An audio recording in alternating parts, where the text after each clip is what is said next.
a secret.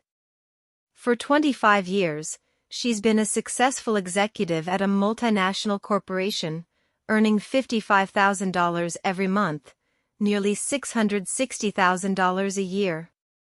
But her son, Marcus, now 36, has no idea.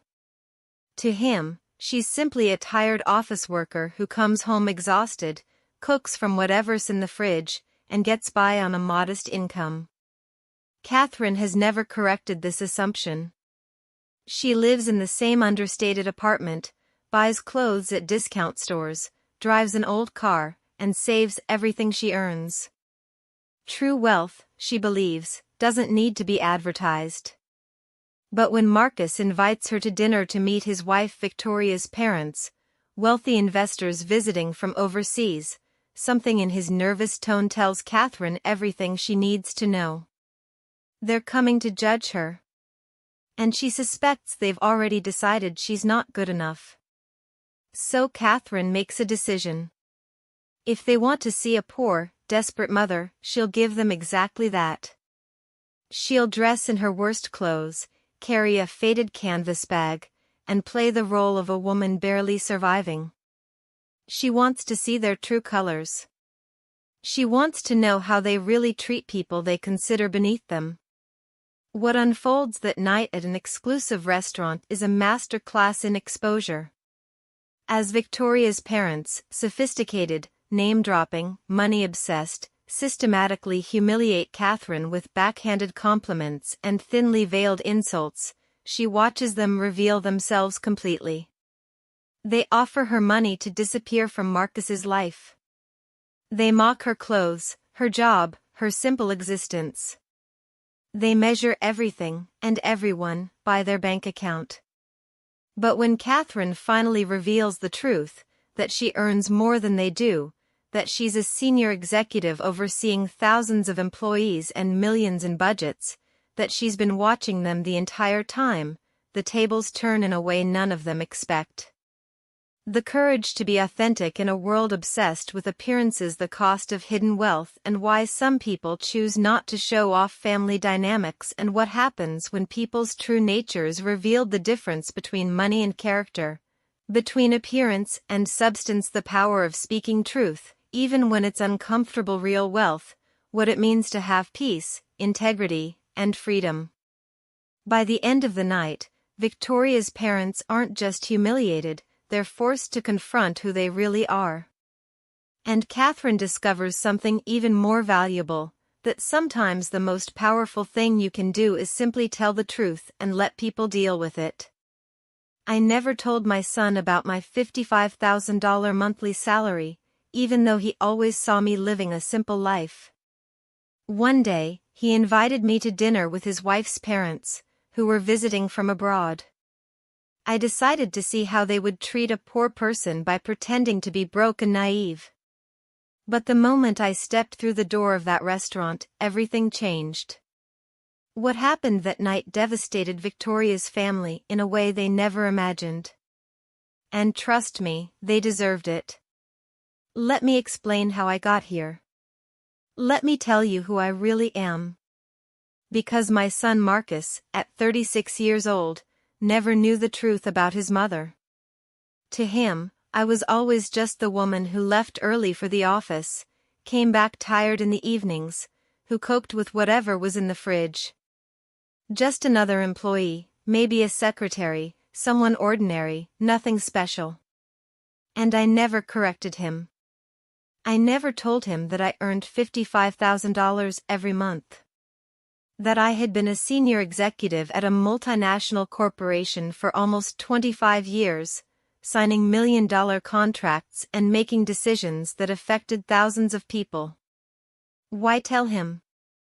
Money was never something I needed to hang on the wall like a trophy. I grew up in an era where dignity was carried within, where silence was worth more than hollow words. So I guarded my truth. I lived in the same modest apartment for years.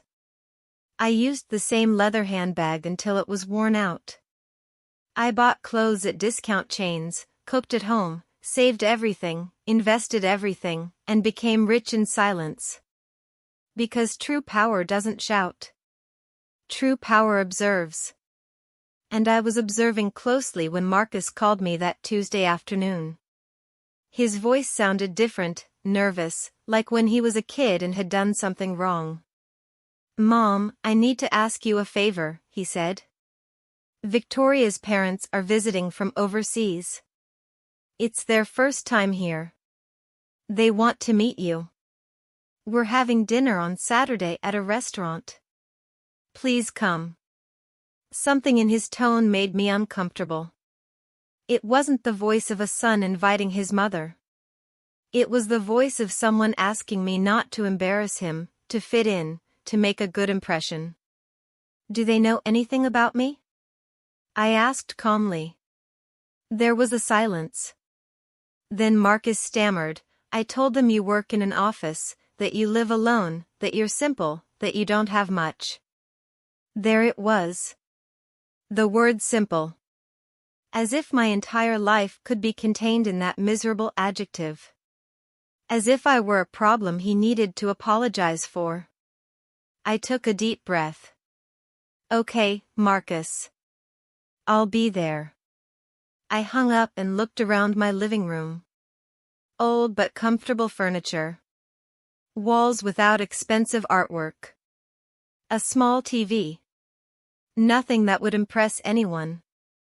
And at that moment, I decided, if my son thought I was a poor woman, if his wife's parents were coming ready to judge, then I would give them exactly what they expected to see. I would pretend to be broke, naive, and desperate. A mother barely surviving. I wanted to feel firsthand how they treated someone who had nothing. I wanted to see their true faces because I suspected something. I suspected Victoria and her family were the type of people who measured others by their bank accounts. And my instinct never fails. Saturday arrived. I dressed in the worst outfit I owned. A light gray, shapeless, wrinkled dress from a thrift store. Old, worn-out shoes. No jewelry. Not even a watch. I grabbed a faded canvas tote bag, pulled my hair back into a messy ponytail, and looked in the mirror. I looked like a woman broken by life. Forgettable. Perfect. I got into a cab and gave the address. A high-end restaurant in the most exclusive part of the city. The kind where the menu doesn't list prices, where each table setting costs more than the average person's monthly salary. As we drove, I felt something strange. A mix of anticipation and sadness. Anticipation because I knew something big was coming. Sadness because a part of me still hoped I was wrong.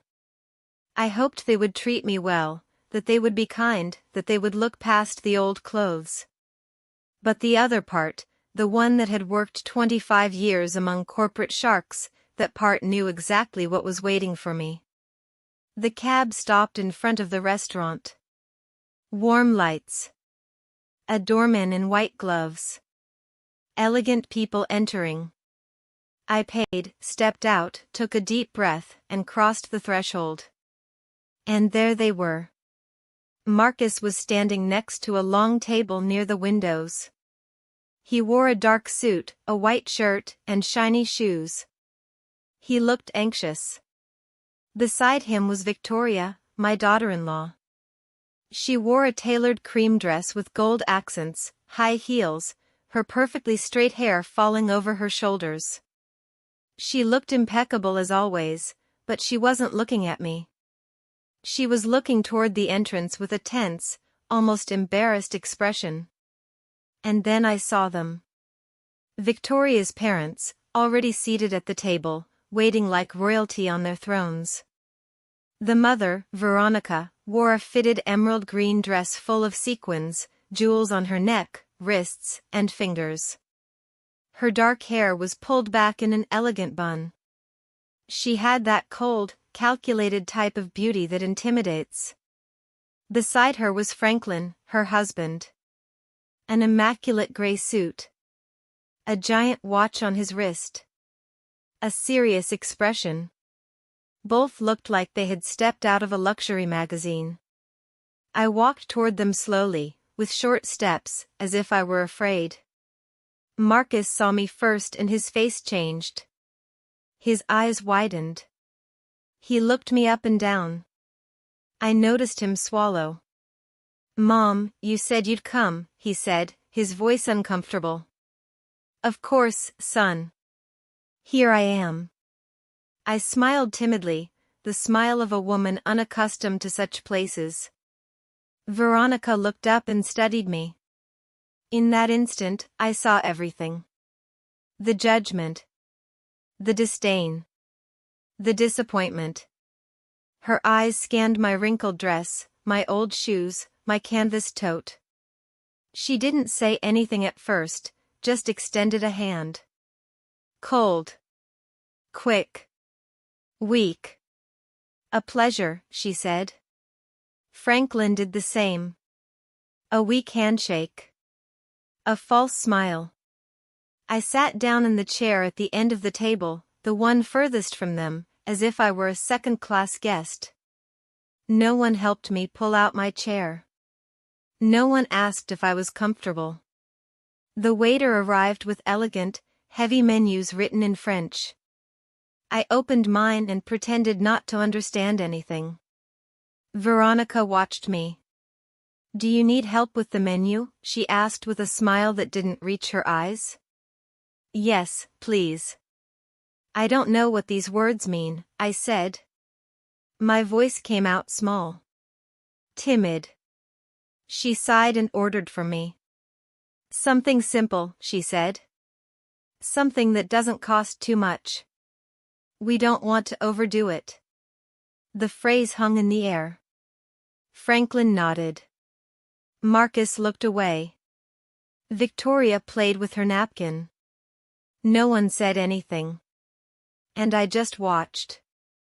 Veronica started talking first about general things, the journey from abroad, how tiring the flight was, how different everything was here.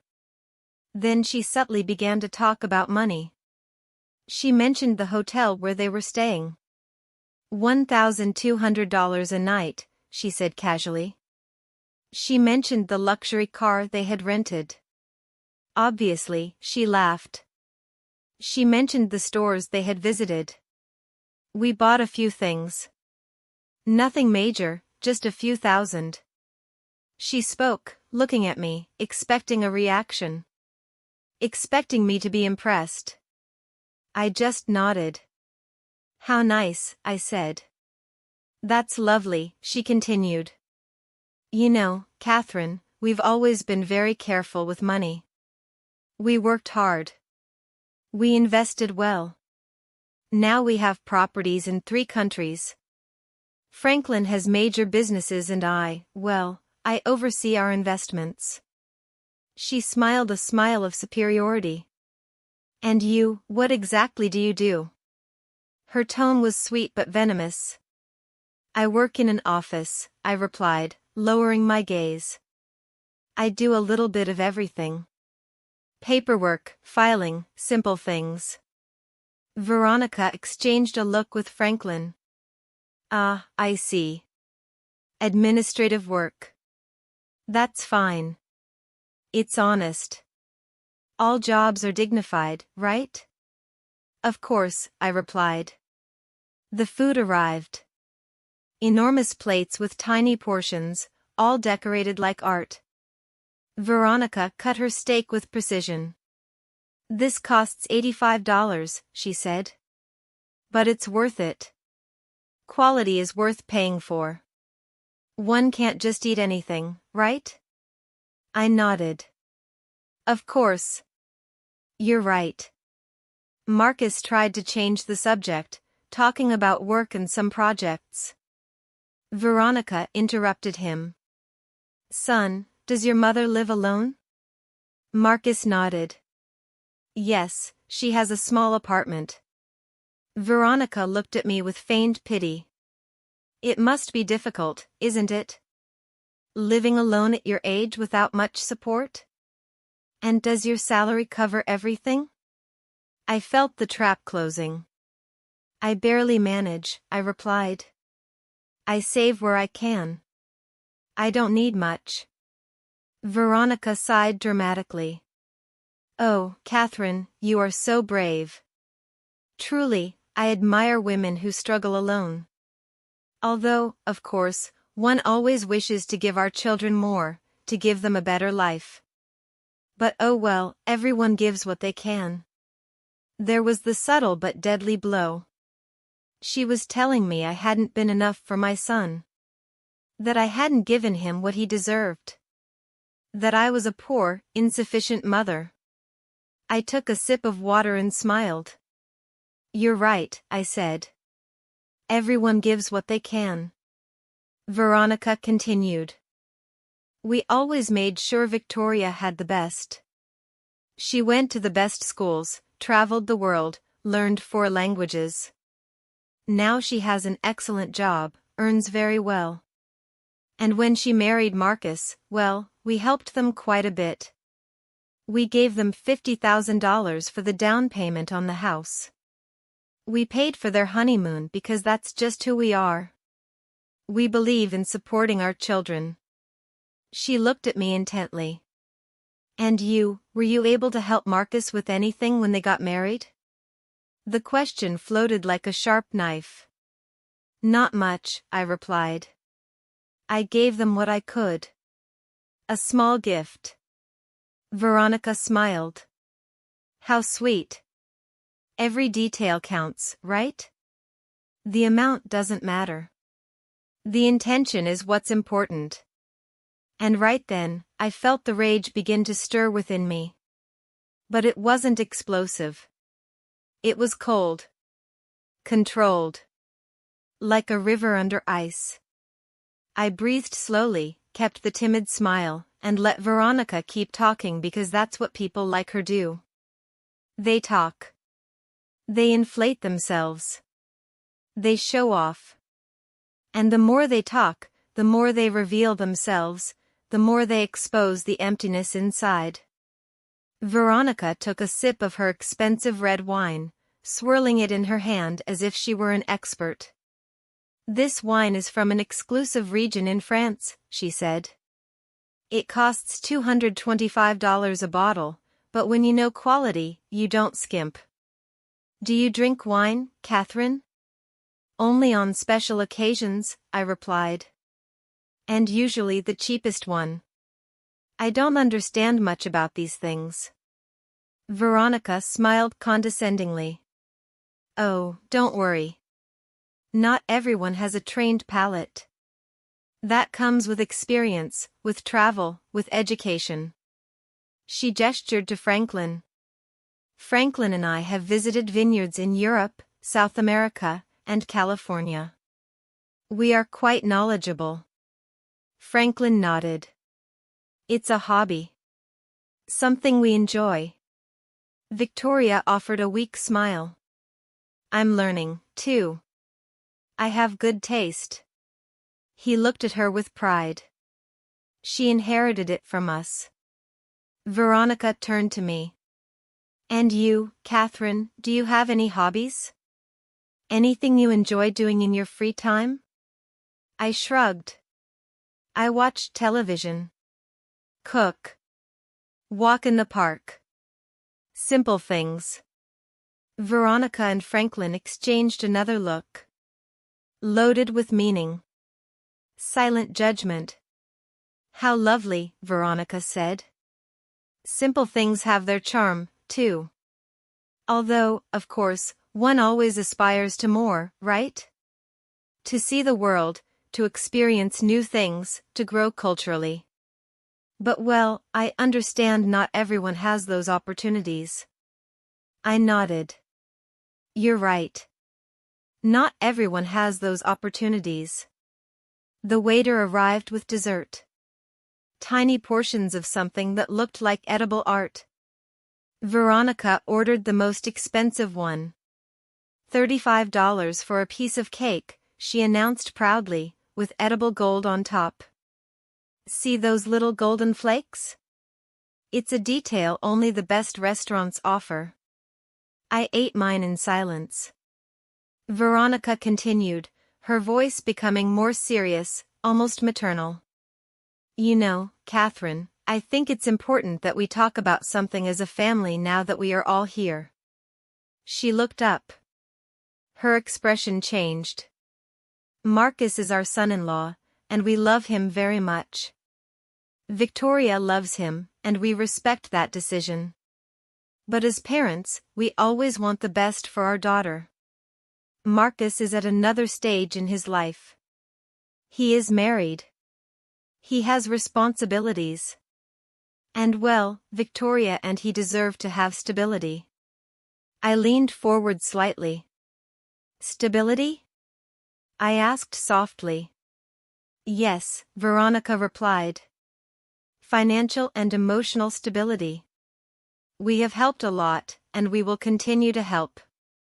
But we also believe it's important that Marcus doesn't have unnecessary burdens. Her tone was clear. She was calling me a burden. Me.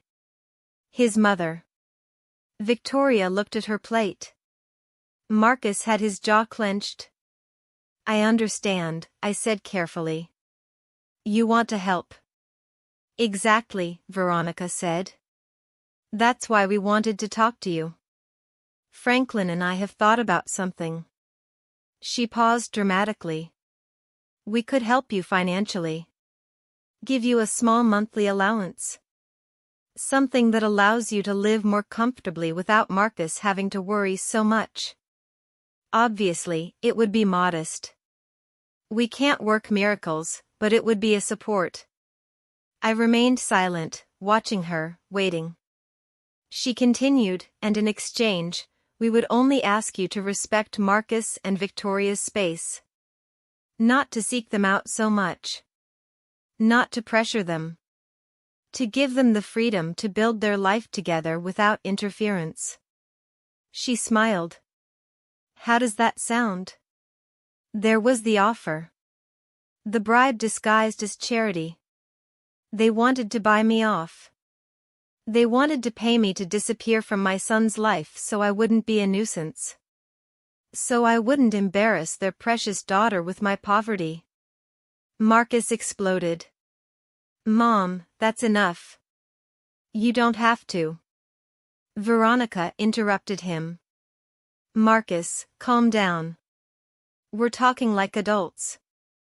Your mother understands, right? I picked up my napkin. Calmly wiped my lips. Took a sip of water. Let the silence grow. Everyone was looking at me. Veronica with expectation. Franklin with arrogance. Victoria with shame. Marcus with desperation. And then I spoke. My voice came out differently.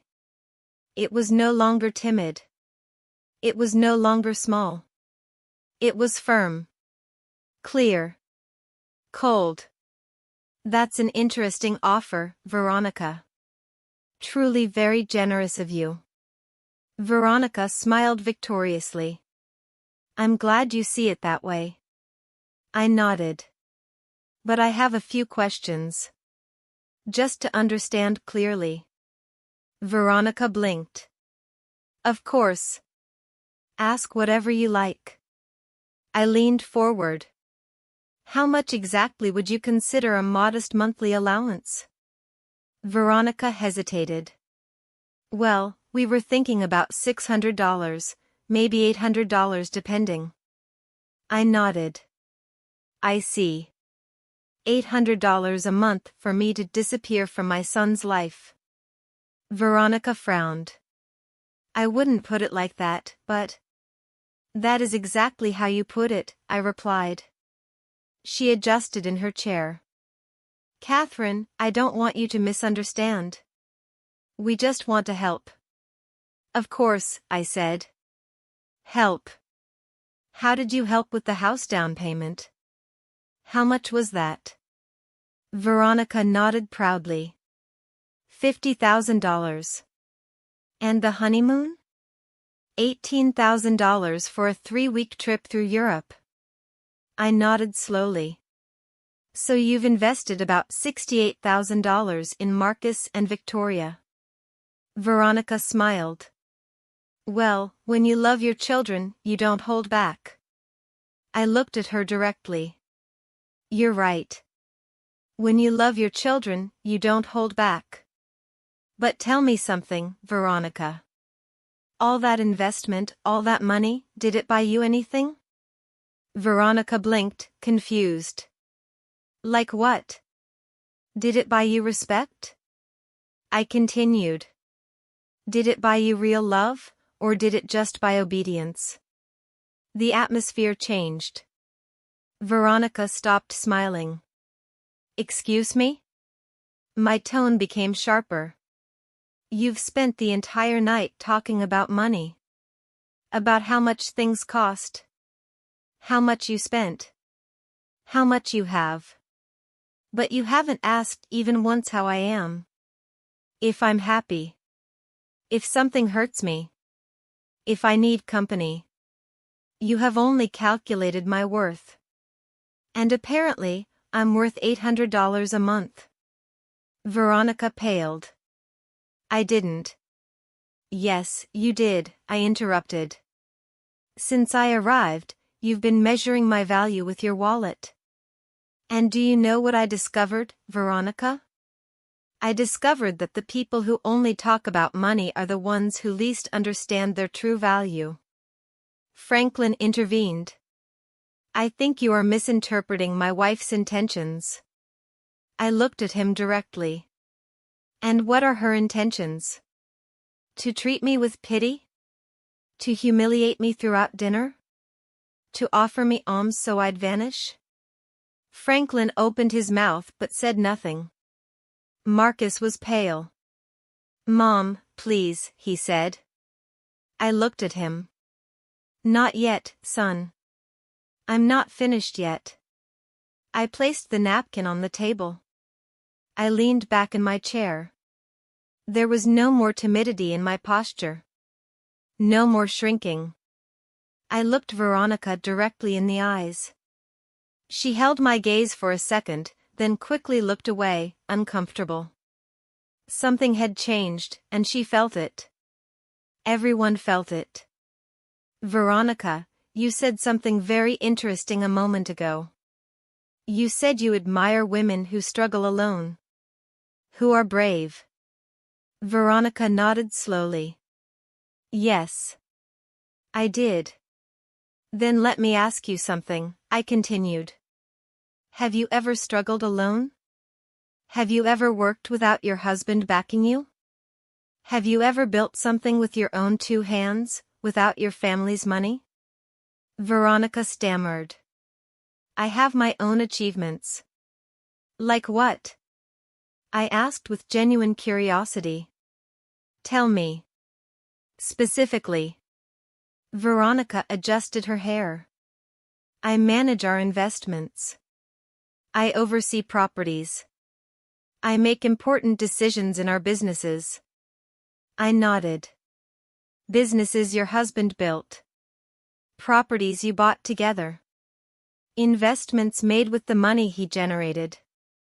Or am I wrong? Franklin intervened, annoyed. That's not fair. My wife works just as hard as I do. Of course, I replied calmly. I don't doubt she works. But there is a difference between managing money that already exists and creating it from scratch. Between overseeing an empire you inherited and building it brick by brick. Don't you think? Veronica pressed her lips together. I don't know where you are going with this, Catherine. Let me explain, I replied. 40 years ago, I was 23 years old. I was a secretary in a small company. I earned minimum wage. I lived in a rented room. I ate the cheapest food I could find. And I was alone. Completely alone. Marcus stared at me. He had never heard this in such detail. I continued. One day, I got pregnant. The father disappeared. My family turned their backs on me. I had to decide whether to keep going or give up. I chose to keep going. I paused and drank some water. I worked until the last day of my pregnancy. I went back to work 2 weeks after Marcus was born. A neighbor took care of him during the day. I worked 12 hours a day. All on minimum wage. The table was silent. I didn't stay a secretary, I continued. I studied at night. I took courses. I learned English at the public library. I learned accounting, finance, administration. I became an expert in things no one taught me. All on my own. All while raising a child alone. All while paying rent, food, medicine, and clothes. Veronica was staring at her plate. Her arrogance was starting to crumble. And you know what happened, Veronica? I asked. I climbed up little by little. From secretary to assistant. From assistant to coordinator. From coordinator to manager. From manager to director. It took me 25 years. 25 years of non-stop work. Of sacrifices you can't even imagine. But I did it. I leaned forward. And do you know how much I earn now? Veronica shook her head. $55,000 a month. The silence was absolute. As if someone had hit a pause button on the universe. Marcus dropped his fork. Victoria's eyes went wide. Franklin frowned in disbelief. And Veronica froze, her mouth slightly open. $55,000, I repeated, every month for almost 25 years. That's approximately $16.5 million in gross income over my career. Not counting investments. Not counting bonuses. Not counting company stock. Veronica blinked several times. No. I don't understand. You earn $55,000 a month? That's right, I replied calmly. I am the regional director of operations for a multinational corporation. I oversee 5 countries. I manage budgets of hundreds of millions of dollars. I make decisions that affect more than 10,000 employees. I sign contracts that you couldn't read without lawyers. And I do it every day. Marcus was pale. Mom, why did you never tell me?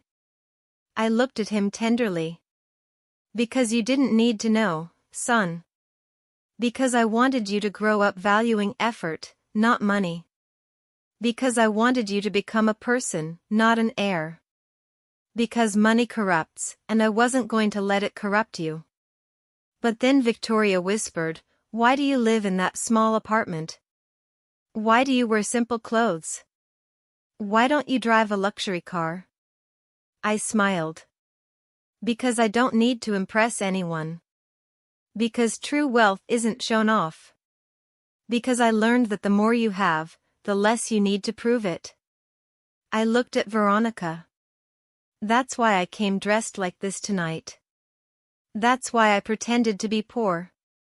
That's why I acted like a broke and naive woman. I wanted to see how you would treat me if you thought I had nothing. I wanted to see your true colors. I paused. And boy, did I see them, Veronica. I saw them perfectly. Veronica was red with shame, rage, and humiliation. This is ridiculous, she said coldly.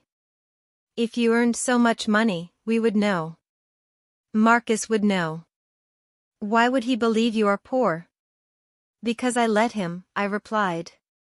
Because I never talked about my job. Because I live simply. Because the money I earn, I invest. I save. I multiply. I don't spend it on flashy jewelry or showing off in expensive restaurants. Franklin cleared his throat. Even so, this doesn't change the fact that you were rude. That you misinterpreted our intentions. Really? I looked at him fixedly. I misinterpreted when you said I was a burden to Marcus. I misinterpreted when you offered to pay me $800 to disappear from his life. I misinterpreted every condescending comment about my clothes, my job, my life. Franklin didn't answer. Neither did Veronica. I stood up. Everyone looked at me. Let me tell you something that clearly no one has ever told you, I said. Money does not buy class. It does not buy real education. It does not buy empathy. You have money. Perhaps a lot. But you don't have an ounce of what truly matters. Veronica stood up, furious. And you do? You who lied? Who deceived us? Who made us look like fools? I didn't make you look like fools, I replied coldly. You took care of that all on your own. I just gave you the opportunity to show who you are. And you did it magnificently. Victoria had tears in her eyes. Mother-in-law, I didn't know. I know, I interrupted her. You didn't know. But your parents knew exactly what they were doing. They knew they were humiliating me. And they enjoyed it. Until they discovered that the poor woman they scorned all night has more money than they do. I picked up my old canvas tote. I pulled out a black platinum credit card. I dropped it on the table in front of Veronica. This is my corporate card, I said. Unlimited limit. Pay for the entire dinner with a generous tip. Consider it a gift from a broke and naive mother. Veronica looked at the card as if it were a poisonous snake. Black. Shiny. With my name engraved in silver letters. Catherine Sterling, Regional Director. Her hand trembled slightly when she picked it up. I don't need your money, she said, her voice broken. I know, I replied. But I didn't need your pity either. And yet you offered it to me throughout the entire dinner. So take it as a gesture of good manners, something you clearly didn't learn despite all your travels. Franklin hit the table lightly. Enough. This is out of control. You are disrespecting us. Respect? I repeated. How interesting that you use that word now. Where was your respect when your wife asked if my salary was enough to live on? Where was it when she suggested I was a burden to my son? Where was it when she offered to buy me off? Franklin clenched his jaw. Veronica just wanted to help. I corrected him. Veronica wanted to control. She wanted to ensure that the poor mother wouldn't ruin her daughter's perfect image. She wanted to eliminate the weak link. I looked at Victoria directly. Victoria, I'm not angry at you. You were taught to see people this way. You were raised in this toxicity. But now you know there's another way. Victoria sobbed, tears streaming down her face. I wanted to say something, she whispered. But they are my parents. They taught me that you show your worth with money, that people who don't have much are, she couldn't finish. Are less than? I said gently. I know. But that's not true. And now you know it. I turned to Marcus. Marcus came closer to me. His eyes were red. Mom, forgive me. Please forgive me for never asking. For assuming. For thinking you were, his voice cracked. I hugged him. You don't have to apologize, son. I did what I did for a reason. I wanted you to be independent. To value the right things. Not to depend on me financially. To build your own life. But you made me feel like I had to worry about you. Like you were fragile. Marcus hugged me tightly. I'm sorry. I'm so sorry. Don't apologize, I told him. Just learn. And help Victoria learn, too. The waiter approached nervously. Would you like anything else? Franklin shook his head abruptly. Just the check. The waiter nodded and disappeared. I turned to Marcus one last time. Come on, son. Let's go. We walked toward the exit. I took a few steps, then stopped and turned around one last time. Veronica was looking down, defeated. Franklin was checking his phone, avoiding eye contact. Veronica, I said, one more thing. She looked up. Do you remember when you said you speak 4 languages? Veronica frowned. What does that have to do with anything? Just curious, I replied. In which of those 4 languages did you learn to be kind? Because clearly it wasn't in any of them. Veronica opened her mouth, but no words came out. Exactly, I said. You can speak 100 different languages and still not say anything worth listening to. I walked out of the restaurant. Marcus walked beside me. The fresh night air hit my face. I breathed deeply. I felt as if a huge weight had been lifted off me. Not a physical weight, but an emotional one. The weight of pretending. Of tolerating. Of keeping silent. Marcus took my arm. Mom, are you okay? Perfect, I replied. Better than ever. And you, Marcus? I asked. Are you okay? Marcus sighed. I'm processing everything. I can't believe you never told me about your job, about your money, about everything you accomplished. I stopped and looked him in the eyes. Does it bother you? He quickly shook his head. No, of course not. I'm proud. Incredibly proud. But I also feel foolish. Blind. How did I not know? You are not foolish, I told him. You simply saw what I wanted you to see. And I did it on purpose because I needed you to grow up without depending on me, without feeling you had an economic safety net waiting for you. I needed you to fight, to work, to value everything you achieved on your own. Marcus nodded. I understand, but now I also understand why you never complained, why you never asked for help, why you always seemed so calm, because you needed nothing. I smiled. I needed many things, son. Only none of them could be bought with money. I needed to see you grow up. See you become a good man. See you make the right decisions. And I achieved that even marrying Victoria. Did I? He asked in a weak voice. By marrying Victoria? Even marrying Victoria, I replied. She is not her parents. She can learn. She can change. But that depends on her and on you, on how you build your relationship, on what values you choose to follow. Marcus remained silent, processing, thinking. A cab approached and stopped. I had called for a rideshare as we left. I opened the door. Marcus stopped me.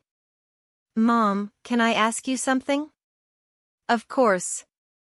Why did you do it? He asked. Why did you come pretending to be poor? Why didn't you just tell them the truth from the beginning? I closed the cab door. I turned to him. Because I needed to know, son. I needed to confirm if my suspicions were correct. If Victoria's family was really as I imagined. And unfortunately, I was right. Marcus lowered his gaze. I'm sorry. You don't have to apologize for them, I told him. But you do have to decide what kind of husband you want to be, what kind of father you want to be someday. What do you mean? I mean that you have just seen 2 very different ways of handling money and power. Your in-laws weigh in mine. They use it to control, to humiliate, to feel superior. I use it to have freedom, to help without showing off, to live peacefully. You decide which path to follow. Marcus slowly nodded. I understand. I opened the cab door again and got in. I rolled down the window. Marcus came closer. Mom, one last question. Tell me. Are you ever going to forgive Veronica and Franklin? I thought about it for a moment. Forgiving doesn't mean forgetting, I replied. Nor does it mean allowing it to happen again. I might forgive them someday when I see a real change, when they start seeing people as people, not as numbers. But until then, I will simply be polite, distant, and extremely cautious. And me? Marcus asked. Do you forgive me for not asking? For assuming? For allowing this dinner to happen? I looked at him tenderly. Son, there is nothing to forgive. You did what you thought was right. You wanted your family to meet. That is beautiful. What happened afterward was not your fault. It was theirs and a little bit mine, too, because I decided to play their game. Marcus smiled weakly. You won. I did, I nodded. But I don't feel victorious. I feel tired and sad because I confirmed something I didn't want to confirm. That some people will never change. That some families are broken even if they have money. That there are voids no bank account can fill. The cab driver cleared his throat. Ma'am, should we go? Yes, I replied. Give me 1 second. I looked at Marcus one last time. Go to Victoria. Talk to her. Listen to her. Support her. But also be honest. Tell her how you felt tonight. Tell her what you expect from her family and from her. Because if you don't establish boundaries now, this will happen again and again. I will, Marcus promised. I love you, Mom, he said. And I mean it more now than ever because now I know who you really are, and you are incredible. I smiled. I love you too, son. I always have. I always will. No matter how much money I have or don't have, because love has no price. And that is a lesson Veronica and Franklin will never learn. Marcus stepped away from the cab. I gave a signal to the driver. Can we go? The cab started. I looked out the window. I saw Marcus walking back toward the restaurant, his shoulders slumped, thoughtful. He was probably going back to find Victoria, to face his in-laws, to have difficult conversations. And I felt proud because that meant he was maturing. He was learning. He was choosing to be better than the example he had just witnessed. The cab sped through the city's illuminated streets. I closed my eyes and thought about everything that had happened. Every word. Every look. Every moment of tension. And I wondered if I had done the right thing, if I had been too harsh, too cruel, too vengeful. But then I remembered every disguised insult. Every condescending comment. Every look of disdain. And I knew that no, I hadn't been too anything. I had simply been honest. Finally. The cab was crossing the empty streets of the night. The lights of the buildings flashed quickly past the window. I opened my old canvas tote and took out my phone. A simple phone, nothing ostentatious, nothing attention-grabbing.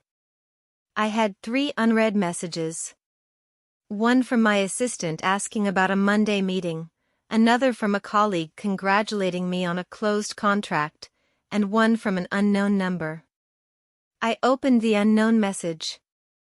It was from Victoria. Mother-in-law, please forgive me. I didn't know my parents would be like that. I am ashamed. I need to talk to you, please. I looked at the message for a long time. I thought about responding. Then I decided not to. No, she still needed time. She needed to think carefully about what she wanted to say. Words rushed out of guilt rarely mean anything real. True changes take time, reflection, and consistent action. I put the phone aside. The taxi driver looked at me through the rearview mirror. Excuse me for asking, ma'am. Is everything okay? I looked up at him. Yes, everything is fine. Why? Well, you got in very quietly, he said, and normally the people who come out of that restaurant are happy, talking about how delicious the dinner was. You came out as if you had been in a war. I smiled slightly. Something like that. Was it that obvious? I asked. He shrugged. I've been driving a cab for 20 years. I've seen it all. Drunk people, people fighting, couples breaking up, families arguing. And you have that look of someone who just said something they'd been keeping inside for years. You're perceptive. It's my job, he replied. Plus, it helps pass the time. Do you want to talk about it? You don't have to, but sometimes it helps to tell things to a stranger, someone who isn't going to judge you, someone who doesn't know you. I thought about his offer. It was tempting, but I shook my head. Thank you, but I think I've talked enough for today. He nodded. I understand, but let me tell you something. Whatever happened in there, you did the right thing. I know because you are calm. You are not crying. You are not screaming. You are processing. And that means you spoke your truth. And the truth always brings peace, even if it hurts. His words surprised me. Do you believe in the truth? I believe in honesty, he replied. Not always the absolute truth, because the truth changes depending on who tells it. But honesty doesn't. Honesty is saying things the way you feel them without masks, without lies, even if it hurts, even if it makes things awkward, even if it costs you something. I nodded. You're right. My ex-wife always told me I was too direct. That I said things without a filter, that I hurt people without meaning to. And maybe she was right. But she also told me that she never doubted me because she knew that what came out of my mouth was real, not calculated, not manipulated, just real. I smiled. She sounds like a good woman. She was, he replied. She died 5 years ago. I'm sorry, I said sincerely. He shook his head. Don't be sorry. We had 40 years together. 40 years of honesty, of fights, of reconciliations, of laughs, of tears. And not once did I go to sleep wondering what she really thought because she always said it and so did I. That is a gift. You're right. The taxi stopped at a red light. Can I ask you something personal? The driver asked. Go ahead. Are you rich? The question took me by surprise, not because of the question itself, but because of the direct way he asked it. Why do you ask that? Because I picked you up from a $1,000 per person restaurant, he said, but you dress like someone who shops at discount stores. You have an old bag, worn-out shoes, but you talk like an executive. You move like someone with power. And you paid for my cab with crisp new bills that you pulled out of a wallet that looks 20 years old. Observant. Part of the job, he repeated. Then am I? I asked. It depends on how you define rich, I replied. If you are talking about money, yes, I have enough, more than enough. If you are talking about happiness, I also have peace, health, a son I love, work I am passionate about. That makes me rich in many ways. He nodded, satisfied. I knew there was something. Truly rich people don't need to prove it. The light changed to green. The cab moved forward. And what happened in that restaurant? He asked. If it's not too indiscreet. I pretended to be poor, I replied. To see how they would treat me. He let out a loud laugh. Seriously, that is brilliant. And how did they treat you? Like trash, I said without emotion. They humiliated me. They offered me alms. They treated me as if I were invisible, less than human. He stopped laughing. I'm sorry. That must have hurt a little. I admitted it hurt. But it also confirmed something for me. That I was right about those people, that they weren't worth my time, that they didn't deserve my respect. And now they know it. Now they know who I am, and they will have to live with that shame. The taxi driver whistled softly. That must have been epic. It was, I smiled. It definitely was. We arrived at my building. An older, middle-class building. Nothing luxurious, nothing impressive, but comfortable. My home. The taxi driver parked and looked at the building. You live here? I live here, I confirmed. He shook his head, astonished. You truly are special. Most people with money move to expensive areas, to buildings with doormen, private security, gyms, and pools. You live like a normal person. I am a normal person, I replied. I just have more money than most. But that doesn't make me different. It doesn't make me better. Money is just a tool, not an identity. He smiled. I wish more people thought that way. The world would be better. I took out my wallet. How much is it? $35, he replied. I gave him a $100 bill. Keep the change. Ma'am, this is too much. It's not, I said. You listened to me. You gave me perspective. You reminded me that there are still good people. That is worth more than $65. He took the bill carefully. Thank you. Truly, thank you. Thank you, I replied. And take care of that honesty. It's rare. It's valuable. Don't lose it. I won't, he promised. I got out of the cab and closed the door. He rolled down the window. Ma'am, one last thing. Tell me, whatever happened tonight, don't regret it. Don't feel sorry because people like you, the people who speak the truth even if it hurts, are the ones who change the world. Little by little, one conversation at a time. I smiled. Thank you. I will remember that. The cab drove away. I stood in front of my building, looking up at my fifth-floor window. The light was off, dark, silent, waiting for me. I entered the building and walked up the stairs. I never used the elevator. I preferred to walk to stay active. I reached my door. I took out my keys, the same keys I had had for 15 years. I opened the door. The apartment was cold, empty. I turned on the light. Everything was in its place. The simple living room.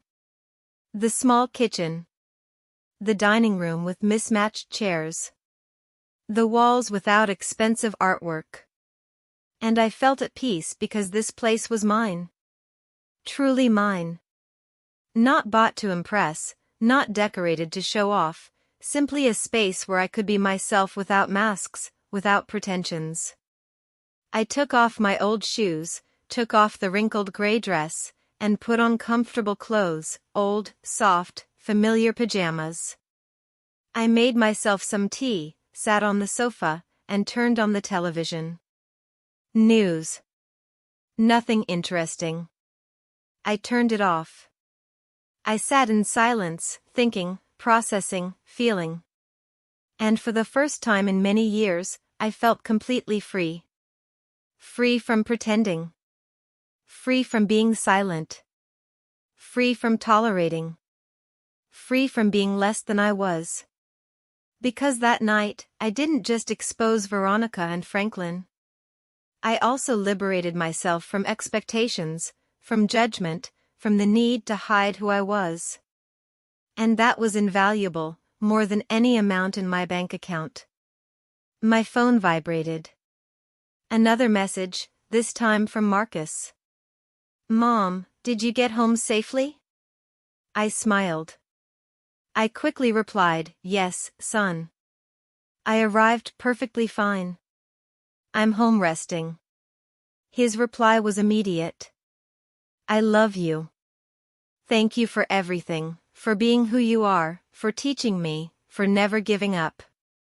I closed my eyes. I felt a tear roll down my cheek. Not from sadness, but from relief, from love, from gratitude. I replied, "I love you, too. Always." I put the phone aside. I drank my tea. I looked around my simple apartment, my sanctuary, my truth. And I smiled. Because at the end of the day, it didn't matter how much money I had. It didn't matter how high I had climbed in my career. The only thing that mattered was this moment, this peace, this honesty with myself.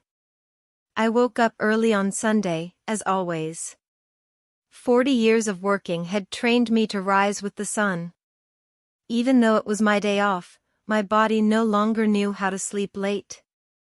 I prepared strong coffee, black. I sat by the window with a hot mug in my hands. I watched the city wake up, vendors opening their stalls, people walking somewhere.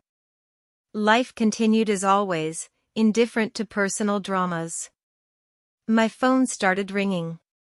It was a familiar number. Marcus. "Good morning, son," I answered. His voice sounded tired. "Mom, I need to talk to you." "Did something happen?" "A lot," he replied. I sat up straighter. "Tell me." Marcus sighed deeply. "Last night, after you left, I went back to the restaurant. Victoria and I talked for hours. Her parents were there, too. It was intense. I waited in silence. He continued, "After you left, I realized something. I had been avoiding the truth about my in-laws because it was easier. Easier than confronting them. Easier than setting boundaries. Easier than admitting that my wife's family was toxic." "And now?" I asked. "Now I can't unsee it," he replied. I told them everything I felt during that dinner.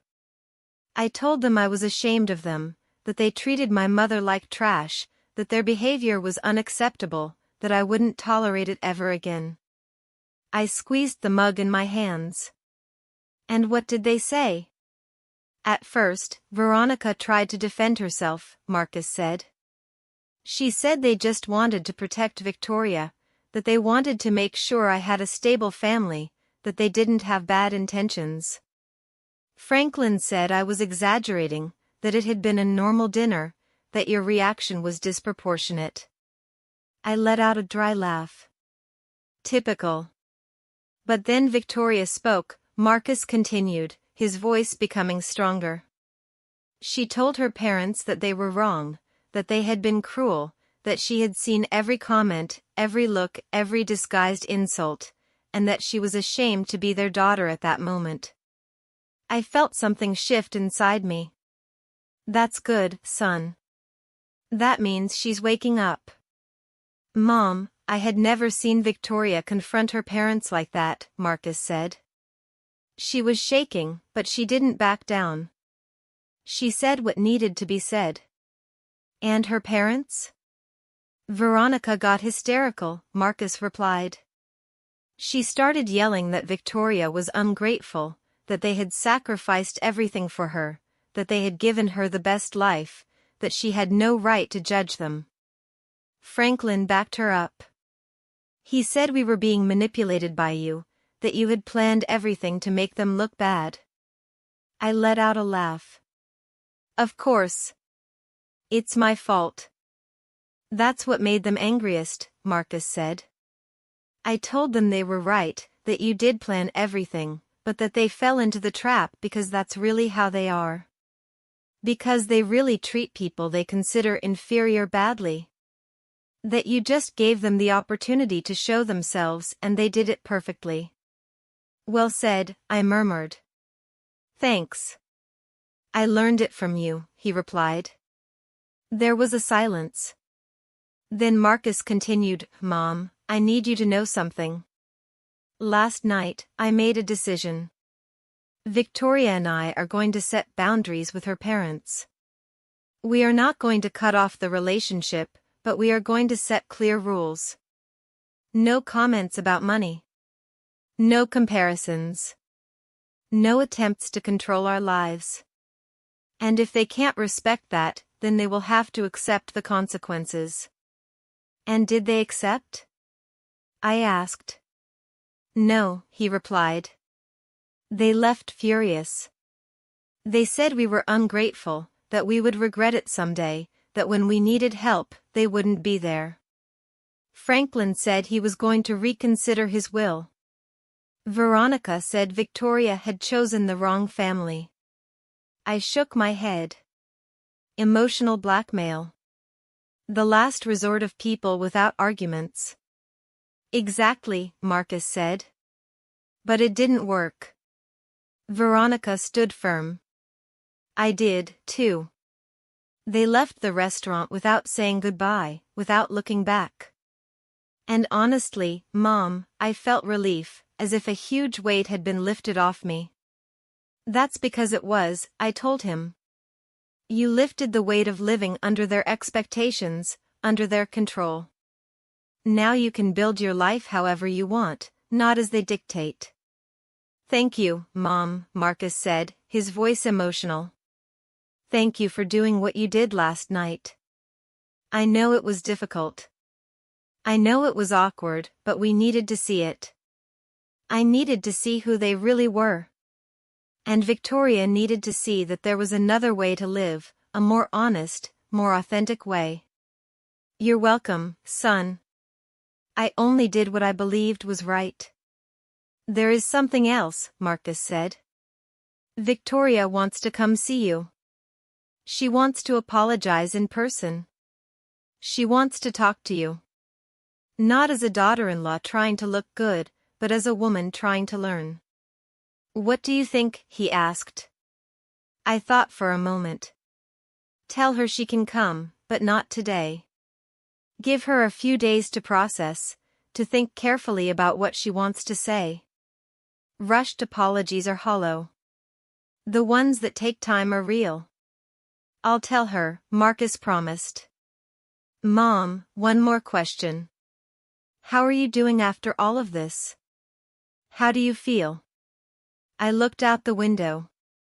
The sun was fully up now. The day had officially begun. I'm well, I replied. Better than well. I'm at peace because I finally said everything I needed to say, and I don't regret anything. I'm free. I'm glad to hear that, Marcus said. I love you. I love you, too. Rest. I'll see you soon. I hung up the phone, finished my coffee, and stood up. I decided to do something I hadn't done in a long time, go for a walk aimlessly, without rushing, just walking and thinking. I dressed in comfortable clothes, old jeans, a simple top, worn sneakers. I grabbed my keys and went out. The streets were full of life. Families strolling. Children running. Couples holding hands. Vendors offering food. The smell of fresh bread filled the air. I walked through the nearby park and sat on a bench watching people pass by. And I realized something. Most of these people probably didn't have much money. They lived with just enough, worked hard, and struggled every day. But they smiled, hugged each other, and enjoyed the moment. And then I thought about Veronica and Franklin with all their money, their properties, their trips, their jewels. Were they really happy? Or were they just busy trying to prove something, trying to fill a void with material things, trying to buy value, respect, and love? Things that could never be bought. An older woman sat down next to me. "Good morning," she said with a smile. "Good morning," I replied. "Beautiful day, isn't it?" she commented. "Very beautiful," I nodded. She took bread from her bag and started feeding the pigeons. "I come here every Sunday," she said. "It's my moment of peace before the week gets crazy again." "I understand that," I said. I needed a moment of peace, too. "Difficult week?" she asked. "Something like that," I replied. "More like a difficult night, actually." She nodded wisely. "Sometimes a single night can change everything." "You're right," I murmured. "Can I give you some unsolicited advice?" she asked. "Go ahead," I smiled. She pointed to the pigeons. "Look at those birds. Some are big, some are small, some have pretty feathers, others have scruffy feathers.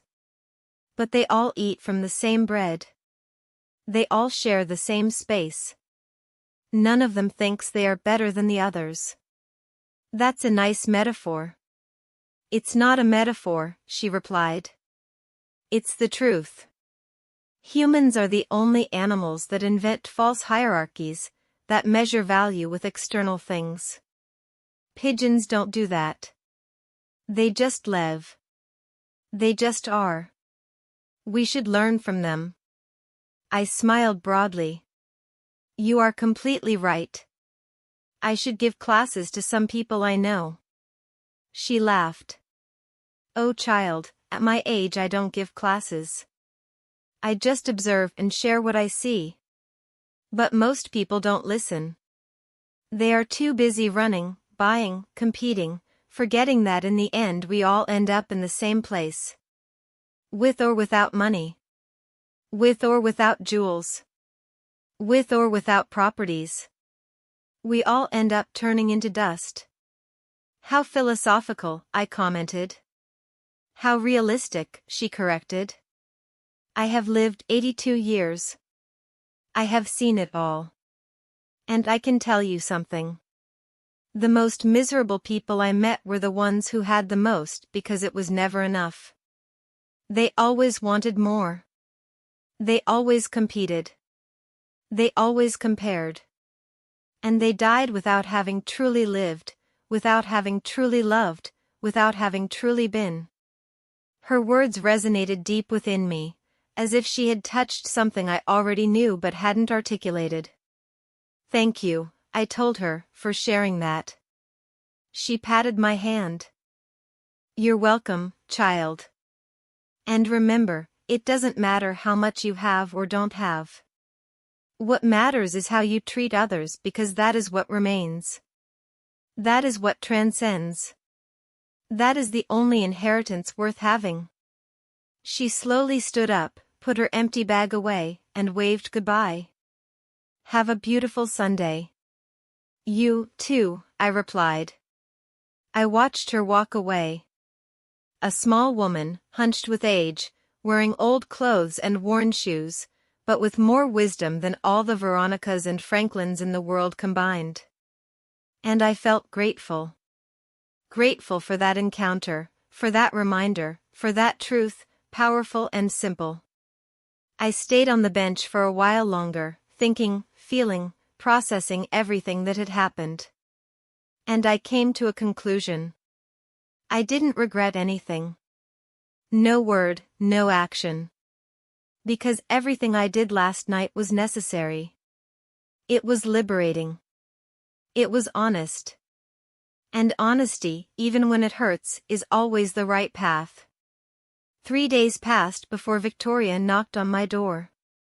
3 days of silence, processing, and reflection. When I heard the bell ring that Wednesday afternoon, I knew who it was. I opened the door. There she was. Without makeup. Her hair pulled back in a simple ponytail. Dressed in jeans and a plain top. No jewelry. No heels. She looked vulnerable, real, different from the woman I had seen in the restaurant. "Mother-in-law," she said in a low voice. "May I come in?" I stepped aside. "Go ahead." She entered slowly, looking around, observing my apartment with new eyes. The simple living room. The old furniture. The walls without expensive decor. She sat on the sofa when I pointed to it. I sat across from her, waiting without pressuring, letting her find her words. "I don't know where to start," she finally said. "Start where you feel ready," I replied. She took a deep breath. "I came to apologize. But not just with words. I came to explain why my parents are the way they are and why I stayed silent for so long." I listened in silence.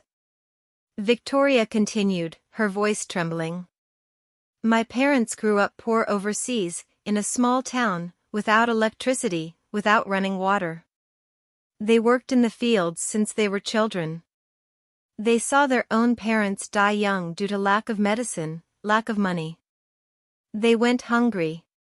They suffered. And they promised themselves they would never be poor again. They would do whatever it took to get out of there." I nodded. "I understand. That explains a lot." "They worked like animals," Victoria continued. "They saved every penny. They immigrated looking for opportunities. Franklin built his business from scratch. Literally from scratch. And when they started earning money, they never forgot what it was like not to have it. That's why they talk about it so much. That's why they measure everything by that standard. Because to them, money means survival. It means security. It means never going back to that dark place." "It's understandable," I said. "Trauma does strange things to people." Victoria nodded. "But that doesn't excuse how they treated you." "I know. And I want you to know that I saw everything. Every comment. Every look. Every insult. And I stayed silent because I've been doing that my whole life. Staying silent. Accepting. Letting them control everything because they taught me that contradicting them was a betrayal. It was ungrateful." "And now?" I asked. "Now I understand I was wrong," she replied. "That love is not control. That family is not blind obedience. That I can love them and still not agree with them." Victoria wiped her tears. "That night at the restaurant, when you revealed yourself, when you told them everything, it was as if a blindfold had been taken off my eyes. I always knew something was wrong.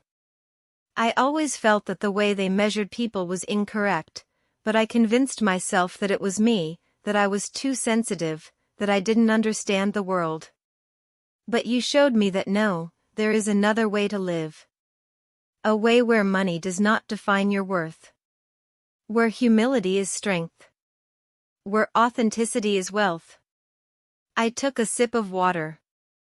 "Victoria, I didn't come that night to change you. I came to protect myself, to know who I was dealing with." "I know," she replied. "And I thank you for that because your brutal honesty saved me.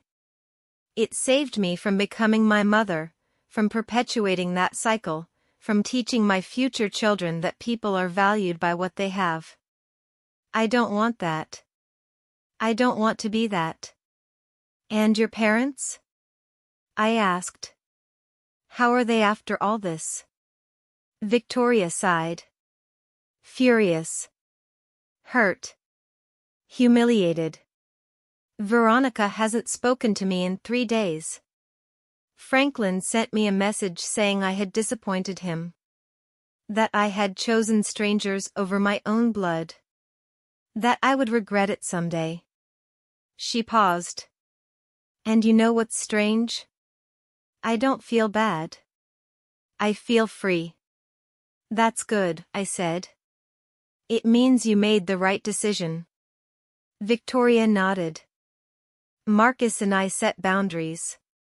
We told them they can be a part of our lives, but only if they respect us. If they respect our decisions. If they stop trying to control us or emotional blackmail. And if they can't do that, then they will have to accept a distant relationship. How did they take that? I asked. Badly, Victoria replied. Veronica said we were ungrateful, that they had sacrificed everything for me. Franklin threatened to disinherit me, to cut off all financial aid, as if that were the only thing we cared about, as if our love for them depended on their money. And that's when I realized they really believe it. They really think their value is in their wallet. It's sad, I commented. Very sad, Victoria agreed. Because they have so much and enjoy nothing. They just accumulate, compete, show off. But they never stop to ask themselves if they are happy, if they have peace, if they have real connections with people. They just count their properties and feel victorious, while inside they are empty. She was silent for a moment, then she looked at me directly. Mother-in-law, I want to ask you for something. Tell me. I want to learn from you. I want you to teach me how to live with dignity, how to be rich without needing to prove it, how to have peace in the midst of chaos, how to be strong without being cruel. Because that night, I saw something in you that I never saw in my parents. I saw class. I saw real power. I saw a woman who didn't need to shout to be heard. I smiled tenderly. Victoria, I can't teach you that. That is learned by living, by making mistakes, by falling, by getting up. The only thing I can do is share my experience and tell you that the path is not easy. You will face criticism, judgment, people who won't understand why you live differently. But if you stay true to yourself, if you live according to your values, you will find peace. And that peace is worth more than any amount of money. I want to try, Victoria said. I want to be better. Not just for Marcus, but for me, because I deserve to live without that constant pressure, without that need to impress, without that fear of not being enough. Then do it, I told her. But don't do it all at once. Do it little by little. Start by questioning your habits, your purchases, your motivations. Ask yourself before every decision, is this for me or for others? Does this bring me peace or just appearance? Victoria nodded, taking mental notes. And my parents, do you think they will ever change? I looked at her with honesty. I don't know. Change requires you to recognize a problem, and they don't believe they have one. They believe the world is wrong. That people are ungrateful. That they are victims. Until they see that, change is not possible. But you can change. You can break the cycle. I will, she promised, with Marcus' help. And I hope with your guidance, too. You don't need my guidance, I replied. You just need your internal compass. That voice that tells you what is right and what is wrong. That voice you silenced for years to please your parents. Listen to it. Trust it. Follow it. Victoria wiped away the last tears. Thank you, mother-in-law, for everything. For your patience. For your honesty. For not giving up on us. There is nothing to thank me for, I said. Just promise me one thing. What? When you have children, teach them the value of people, not the price. Teach them empathy, humility, and kindness. Things that don't cost money, but are worth everything. I promise, Victoria said firmly. I promise with all my heart. We hugged. A real, warm, honest hug. No acting. No masks. Just two women connecting as human beings. Victoria left an hour later, lighter, freer, with hope in her eyes. I closed the door behind her. I sat back down on my sofa, looked around my simple apartment, and smiled. Because this was enough. This was everything. An honest space. An authentic life. Real relationships. I didn't need more. I never needed more. My phone rang. It was a message from Marcus. Mom, Simone told me about her visit. Thank you for welcoming her, for listening to her, for giving her a chance. I love you more than words can express. I replied simply, I love you, too, son. Always. I put the phone aside. I sat by the window. I watched the sunset paint the sky orange and pink. And in that moment, I understood something fundamental. Real wealth is not about how much you have. It's about how much you enjoy what you have. How much peace you feel. How many genuine people surround you. How many times you can look in the mirror and be proud of who you are. Veronica and Franklin had millions. But I had this. This tranquility. This authenticity. This pure love for my son. And that made me infinitely richer than them. I never pretended to be poor again. I didn't need to. I had learned what I needed to learn. I had seen what I needed to see. I had liberated what I needed to liberate. Veronica and Franklin continued to be who they were. Rich in money, poor in spirit. But that was no longer my problem. I had spoken my truth. I had set my boundaries. I had protected my peace. And for the first time in a long time, I didn't have to pretend who I was. I was simply Catherine, mother, executive, woman, survivor, fighter, rich in every sense that truly mattered. And that was more than enough. It was everything.